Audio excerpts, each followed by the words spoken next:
आज महाराष्ट्राचा देव, राष्ट्रवादी काँग्रेस पक्षाचा देव आणि सर्वसामान्य कष्टकरी शेतकरी या बांधवांचा देव आज आपला निघून गेलेला आहे. खरं तर बोलायला शब्द नाहीत. जुन्नर शहरामध्ये तालुक्यामध्ये काम करत असताना विकास कामासाठी खांद्यावरती हात प्रेमाने हात ठेवणारा अख्खाचा माणूस आता आपल्यामध्ये नाही. खरं तर ह्या महाराष्ट्रामध्ये दादांसारखं काम करणारा इथून मागे कोणता नेता या महाराष्ट्राला लाभला नाही. इथून पुढे भविष्यामध्ये दादांसारखा नेता त्या ठिकाणी भेटणार नाही आहे. दादांच्या जाण्याने जी पोकळी निर्माण झालेली आहे ती कधी न भरून न येणारी पोकळी आहे. आज आम्ही समाजामध्ये काम करत असताना दादांचं एक आदर्श डोळ्यासमोर ठेवून काम करत होतो.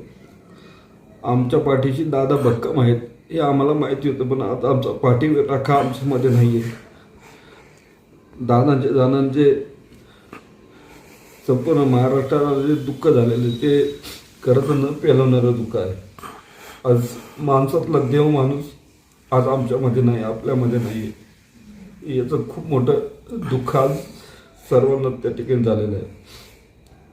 दादांच्या जाण्यानं आम्हाला सर्वांचे दुःख पेलवण्याची ताकद परमेश्वर आम्हाला द्यावी एवढी परमेश्वर भाऊ, खरं तर आपण दादांसोबत अनेक वेळा काम केलेलं आहे. दादांचा एखादा असा कोणता किस्सा आहे का की आपण आमच्या समोर शेअर कराल? दादांची एक गोष्ट, मी ज्या वेळेला मुंबईला त्यांच्या सरकारी बंगल्यावरती गेलो, दादांचा त्या दिवशी माझा वाढदिवस होता आणि वाढदिवसाला दादांच्या पाया पडलो. दादांना मला म्हणलं पाया नाही पडायचं, पाया पडायचं तर आपल्या आईवडिलांच्या आणि आपल्या देवाच्या पाया पड. मी काय देव नाही, परंतु दादा खरंच तुम्ही आमच्यासाठी कार्यकर्त्यांसाठी तुम्ही देव होता आणि आयुष्यभर आमच्या मनामध्ये देव म्हणून तुम्ही राहणार.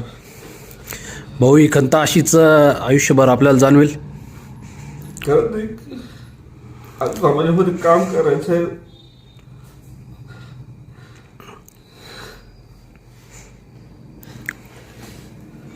खरंच कधी न भरून येणारी पोगळी निर्माण झालेली आहे, ही कधीच भरून येऊ शकत नाही. दादा आज आमच्यात नाही, हा विश्वास खरं बसत नाही.